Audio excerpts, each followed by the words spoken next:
Assalamualaikum warahmatullahi taala Waalaikum wabarakatuh. salam warahmatullahi taala wabarakatuh. Bismillahirrahmanirrahim. Wa sallallahu ala sayyidina Muhammad wa ala alihi wa sahbihi wa sallam. Angele ko kan sidi ni Allah taala to barka mai. Nous commençons nos propos par Ami soli le nom ala kira béni mai de Dieu kando Muhammadu sallallahu taala et nous alaihi prions sur wasallam. notre vénéré prophète, paix et salut sur lui. Ami soli asudu Nous mesani. prions sur sa sainte famille. Soli akasabani. Et nous prions sur ses nobles compagnons. Ora ambanga foli si Après akaw. cela, nous réitérons nos salutations à Mo si resi. tous ceux qui ont effectué le déplacement pour nous honorer de leur présence ici en cet lieu. Et nous leur faisons à tous des bénédictions et les remercions. Ami ala defo. Et nous saluons Dieu à qui appartient toute la royauté. Usman Madana Aidara. Parce qu'aujourd'hui, moi, Seyd Chérif Ousmane Madana Aidara, bien avant même le jour de l'anniversaire, il y a de cela en tout cas plusieurs mois, les gens sont contents de partout. Et jusqu'au jour de la résurrection et de l'anniversaire en question, j'ai toujours reçu des groupes de personnes qui sont venues me saluer. Cela témoigne de l'amour et de l'unité de la religion islamique. Donc, parlant de l'anniversaire, il y a beaucoup de façons de commémorer les anniversaires. Moi, personnellement, vous savez très bien que je ne vous verrai jamais sur un mauvais chemin et me taire là-dessus. Parce que le jour de la résurrection, les savants rendront compte de cela.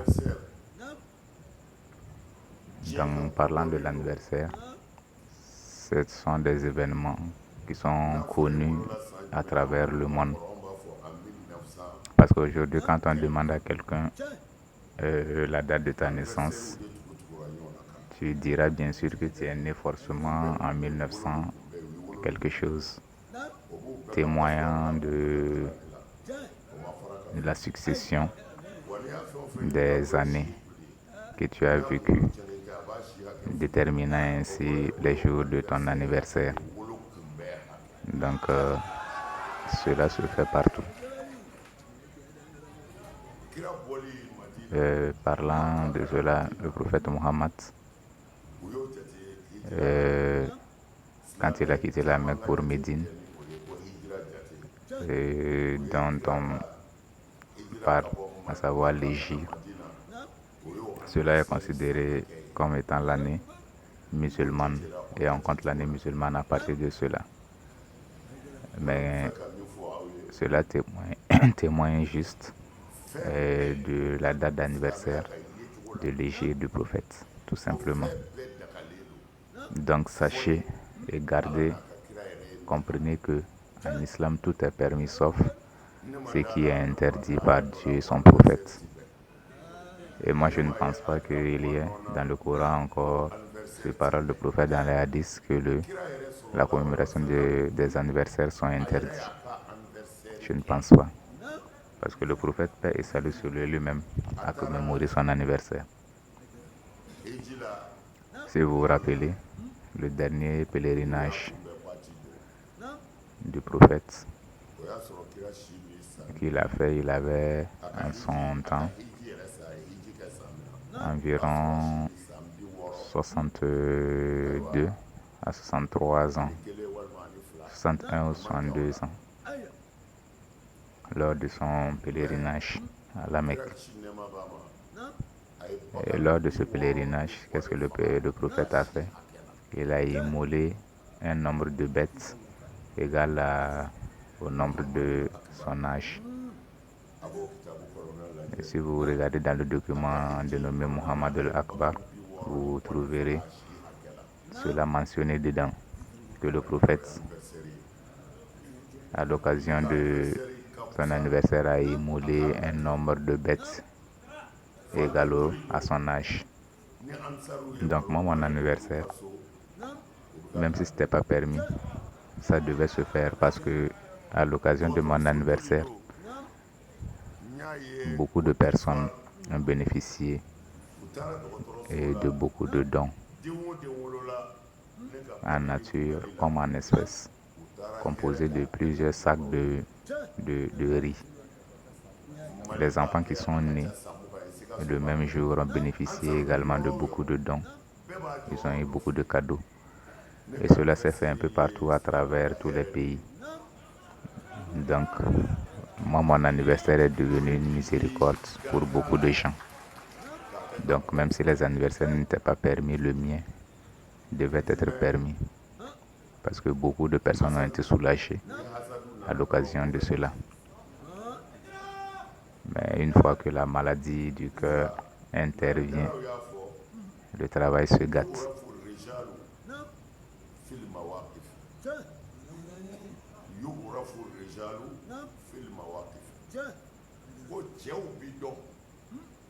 Ne dit-on pas qu'il ne s'agit pas simplement de dire que je suis un homme, ou encore que tu es un homme, mais plutôt qu'est-ce que tu as fait. Ça ne sert à rien de proclamer ta masculinité, mais qu'est-ce que tu as fait. Je vous l'ai dit à plusieurs reprises. Cette parole a beaucoup de valeur, je l'ai dit. Et ceux-là qui m'insultent, moi et Dara, je l'ai dit à mes prédicateurs, ne les répondez pas. Mais ceux-là qui essaient d'apporter des contre-vérités dans la religion, répondez-les, mais également dans la religion, sans manquer de respect à qui que ce soit, insulter qui que ce soit, car cela ne fait pas partie de votre éducation. En répondant également, ne prenez pas les gens, ne mettez pas tout le monde dans le même sac, parce que ce sont des gens qui n'ont pas de valeur et ils passent leur temps à attaquer les personnes valeureuses comme nous. Juste pour vous dire simplement que en leur répondant, ne mettez pas tout le monde dans le même sac dans votre réponse. Parce que c'est un groupe de personnes, mais parmi eux, il y a de bonnes personnes, il y a de personnes dignes, il y a de personnes intègres, qui sont réellement sincères dans la pratique de leur religion.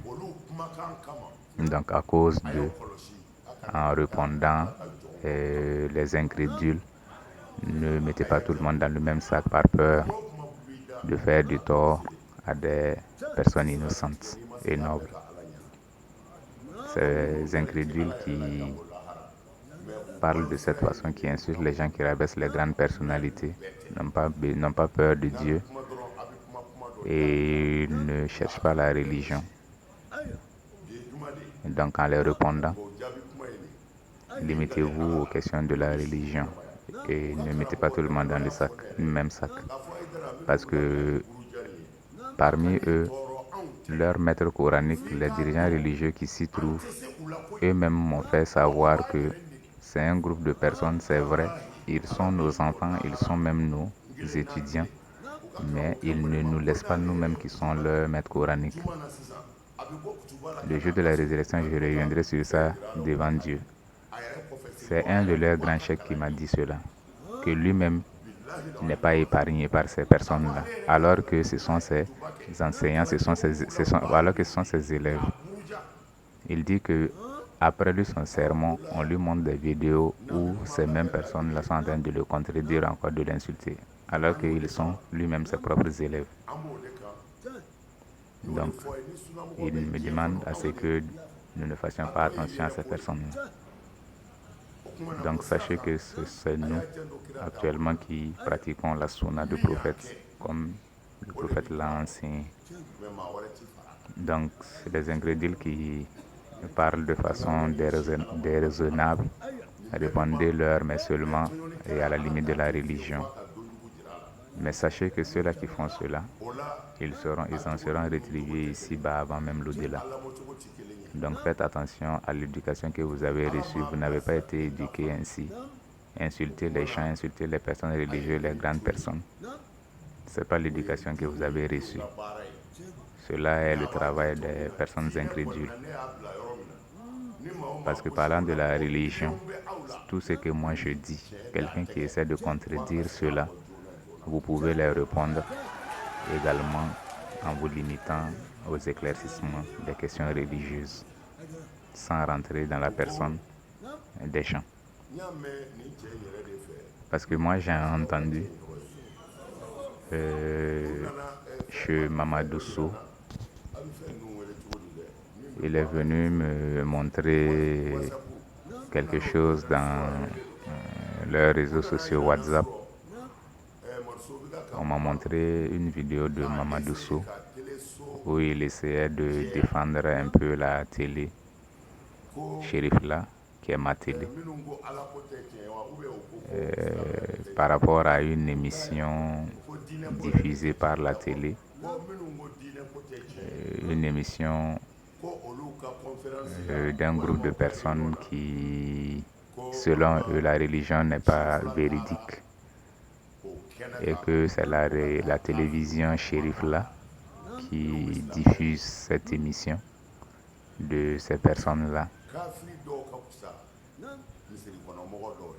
Mais c'est juste pour vous dire que il y a certains mécréants qui valent 1000 fois mieux que des personnes qui disent qu'ils sont croyants.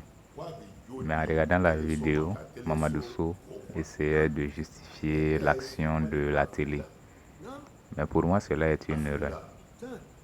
Pour moi, cela est une erreur. Il ne devait pas chercher à justifier qui que ce soit. Il ne devait pas chercher à justifier la télé. Parce que ceux-là qui qualifient cela d'acte mécréant, le fait de diffuser cette émission, ils vivent de quoi? Ils vivent, ce sont des commerçants. C'est le commerce qu'ils font pour vivre. Ils ont des boutiques un peu partout. Est-ce qu'il est interdit aux chrétiens de payer dans leur boutique? Est-ce qu'il est interdit aux idolâtres de payer dans leur boutique?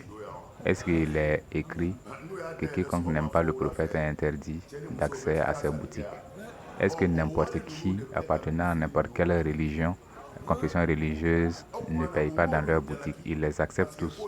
Et c'est cet argent qu'ils utilisent pour animer leur mosquée. Mais pourquoi ils n'ont pas qualifié ça d'acte d'idolâtre? Mais parlant de la télé, qu'est-ce que la télé représente? La télé, c'est un lieu de commerce. Mais comme la télé nous appartient à nous, donc on juge cette action comme étant un acte d'idolâtre. Parce que la télé, elle est ouverte à tout le monde, peu importe la confession religieuse. Il suffit que vous vous entendez sur les détails et on part filmer ton événement. Donc, Mamadou Sow ne cherche même pas à éclaircir, à défendre la télé. Eux-mêmes, leur propre boutique, c'est la même chose. Les idolâtres partent payer là-bas, mais ils n'ont pas fermé. Mais c'est nous, notre lieu de commerce qui a un problème. Les idolâtres ne doivent pas venir là-bas, non. La télé, elle est ouverte à tout le monde. Quand vous venez, c'est un travail où vous entendez sur les conditions et ils font votre travail. Parce que nous, le problème, c'est quoi? Quand tu as besoin de la télé, on part faire le travail selon ce que toi tu veux. Mais maintenant, le problème, quand tu veux ternir l'islam ou encore faire du tort à l'islam, en ce moment, on ne peut pas travailler ensemble. Mais l'émission dont il parle, même quand vous écoutez, vous suivez l'émission, il n'y a rien qui touche directement à l'islam. Donc vous voyez, ces personnes ne peuvent pas être source de conversion à l'islam de qui que ce soit. Parce qu'ils n'ont même pas épargné leur propre maître coranique. Eux-mêmes, ils disent qu'ils ont peur d'eux. Moi, c'est un de leurs maîtres coraniques qui m'a dit cela lors d'une de nos réunions. Et il m'a fait savoir que ce sont des gens que eux-mêmes ne maîtrisent pas, malgré qu'ils soient leurs propres élèves. Après leur sermon, ils passent leur temps à les insulter. Mais celui-là même qui dit que son maître coranique, celui-là même dont le maître coranique dit qu'il n'est pas facile, est-ce que nous devons nous tenir contre de ces chances? Non. Donc lorsque vous parlez encore, vous répondez les questions religieuses et épargnez les grandes personnalités qui sont avec eux. Parce que quiconque que vous attendez, ces incrédules que vous attendez, ils sont en train de chercher en réalité leur pain. Ils ne sont pas là pour défendre la religion. Ils sont en train de chercher leur pain parce qu'ils n'ont pas autre choix que de véhiculer les idéologies de ceux qui les nourrissent. Donc, ne perdons pas notre temps avec ces gens. Mais le seul problème, lorsqu'ils touchent des questions religieuses sensibles ou encore ils essaient de contredire ce que moi je dis, en ce moment, vous pouvez leur répondre sur base d'arguments et sur base de la logique, sans bien sûr insulter qui que ce soit. Et surtout, ne vous énervez pas. En matière de réponse, ne vous énervez pas.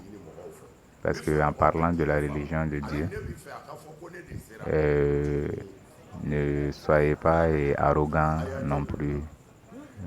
Cherchez à rendre la vérité à la religion tout simplement.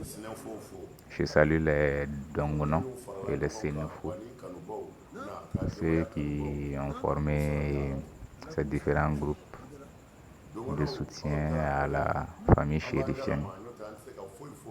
Nous vous saluons tous. Également vous les Dongono, on ne peut vraiment pas vous saluer. On demande à Dieu de vous remercier, de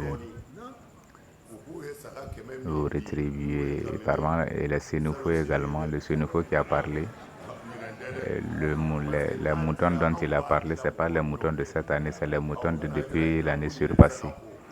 Parce que les moutons, nous, quand on les reçoit, nous partageons.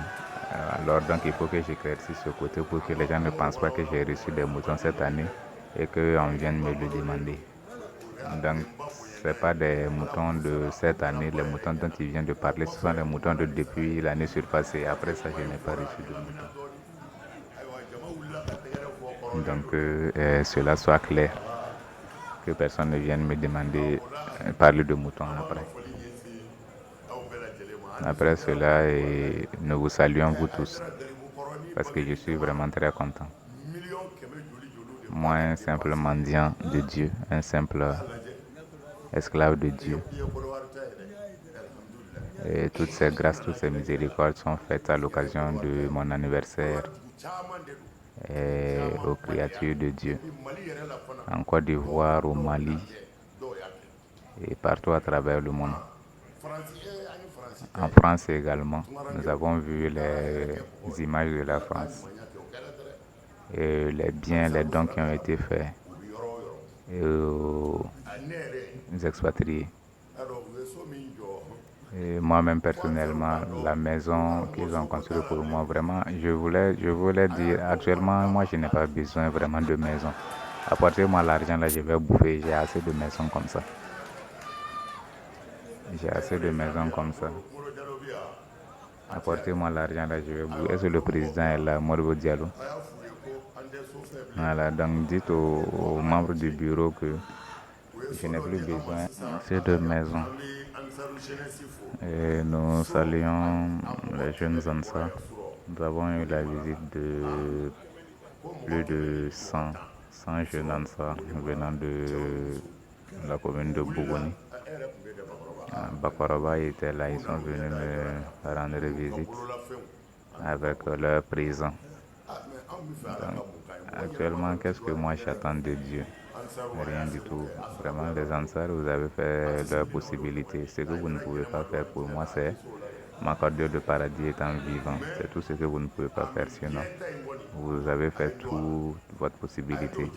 Et vous m'avez même mis dans le paradis terrestre. Parce qu'effectivement, il y a deux types de paradis. Mais les savants essayent de parler des deux paradis comme étant des paradis et des jours de la résurrection. Cela n'a pas vraiment de sens de parler de deux paradis et des jours de la résurrection, non. Les deux paradis, c'est le paradis et le jour de la résurrection et le paradis sur terre ici. Le paradis dans l'au-delà et le paradis sur terre. Et sur parole du prophète lui-même qui dit que quiconque à qui Dieu donne une bonne femme, il lui est donné le paradis sur terre. Comme quoi, c'est le paradis. Il y a un paradis sur terre. Avoir une bonne femme, très bien se comporter. Et laisser la femme d'autrui pour être préservé des maladies, laisser les biens d'autres pour éviter la honte. Donc c'est cela le paradis terrestre. Donc les deux paradis dont on parle, c'est ici et dans l'au-delà. Et ça se trouve également chez les chrétiens. Et parlant de cela, ils disent qu'il faut obligatoirement avoir le paradis terrestre avant d'avoir le paradis dans l'au-delà.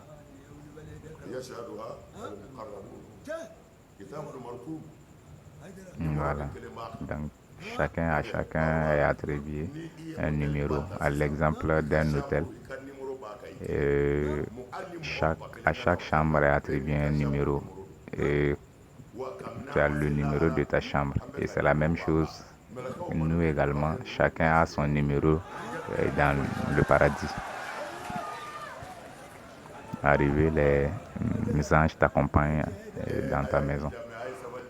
Mais je vous demande de mettre la main sur vos cœurs. Parce qu'il faut que nous soyons véridiques. Depuis la création du monde jusqu'à maintenant, tout ce qui est grand, et les petites choses se sont toujours accrochées à cela. Le monde même a été créé ainsi. Voilà pourquoi le prophète a étayé cela en disant que quiconque à qui Dieu a fait de sa miséricorde, les jaloux et les aigris ont toujours été contre. Et ce que le prophète a dit est vrai. Et le prophète dit également que ces personnes l'ont insulté lui-même, les Khawarij, et ils ne laisseront personne après lui. Et ils continueront à insulter les gens jusqu'à la fin du temps.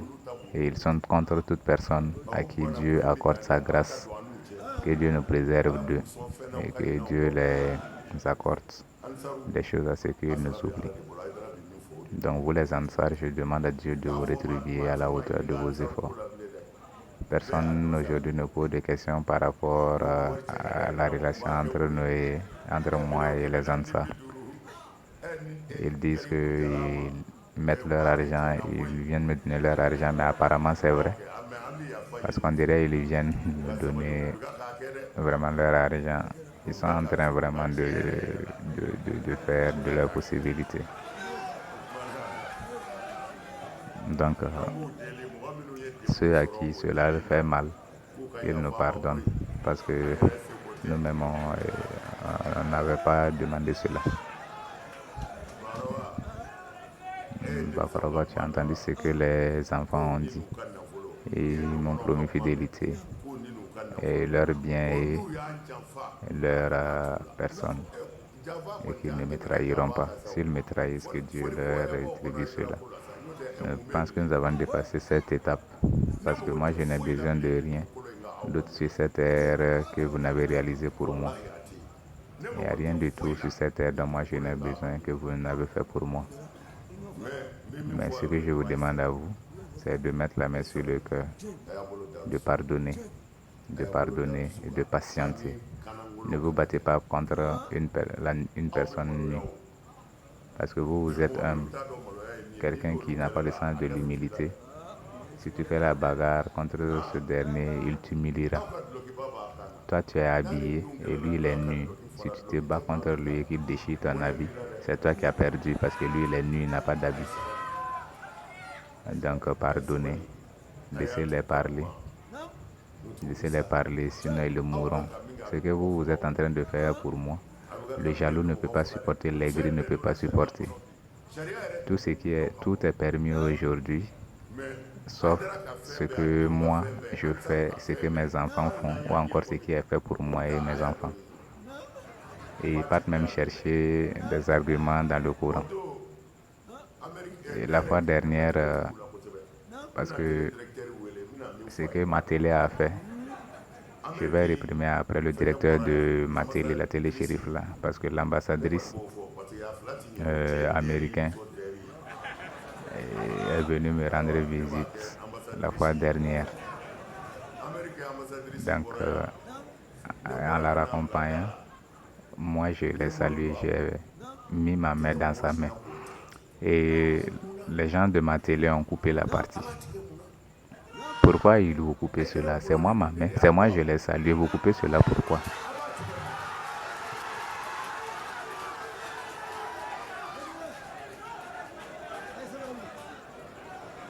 Donc, juste pour dire à mes éléments de ne pas s'inquiéter jusqu'à ce point. Toute action que moi je pose, je les demande de laisser l'action comme telle. Mais ce que je les dis à eux, ce n'est pas permis. Mettre sa main dans la main d'une femme, ce que moi je dis, c'est pas permis. Mais si moi je le fais, toute action que je pose, laissez l'action comme telle. Mais à vous, je vous dis que ce n'est pas permis, ne le faites pas.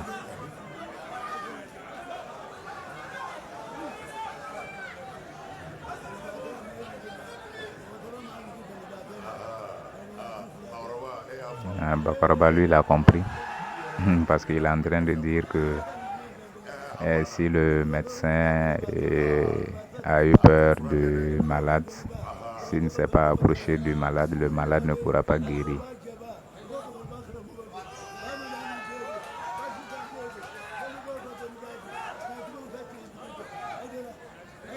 Voilà, Bakaraba même a répondu en partie, donc c'est déjà fini.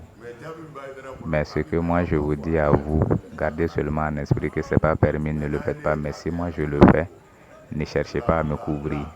Ne cherchez pas à me couvrir. Si moi je mets ma main dans la main de qui que ce soit, ne cherchez pas à couvrir. Laissez cela comme tel. Voilà, mais à vous, je vous dis que c'est pas permis tout simplement. Donc pour couper court, en toute sincérité, je suis très content, je suis vraiment content, très très content. Et vous en soyez rétribués actuellement et que Dieu nous fasse beaucoup d'ouverture, que Dieu nous soutienne, que Dieu nous préserve de la honte, qu'il nous préserve, qu'il nous accorde ses bonnes grâces, qu'il préserve notre pays, le Mali, qu'il protège le Mali, qu'il unit la population malienne, qu'il préserve le Mali de toute trahison, de tout complot. Donc ça c'est...